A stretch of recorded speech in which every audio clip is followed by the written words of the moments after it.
ದಕ್ಷ ಯಜ್ಞದಲ್ಲಿ ಸತಿಯ ಆಹುತಿ ತಿಳಿದು ಭಾರನೇತ್ರ ಕಾಲನಾದ ರೋಷದಿ ಸಿಡಿದು ದಕ್ಷ ಯಜ್ಞದಲ್ಲಿ ಸತಿಯ ಆಹುತಿ ತಿಳಿದು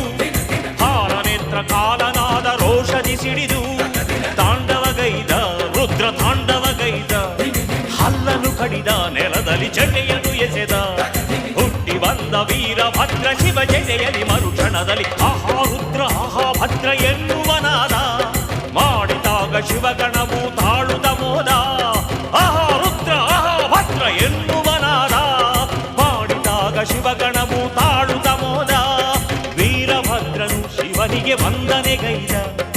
ಏನು ಅಪ್ಪಣೆ ಎನ್ನುತ್ತಲಿ ಶಿವನ ಕೇಳಿದ ದಕ್ಷ ಯಜ್ಞ ಶಾಲೆಯನ್ನು ಹರಿಸೆನುತ್ತಲಿ ನುಡಿದನು ಶಿವ ವೀರಭದ್ರನು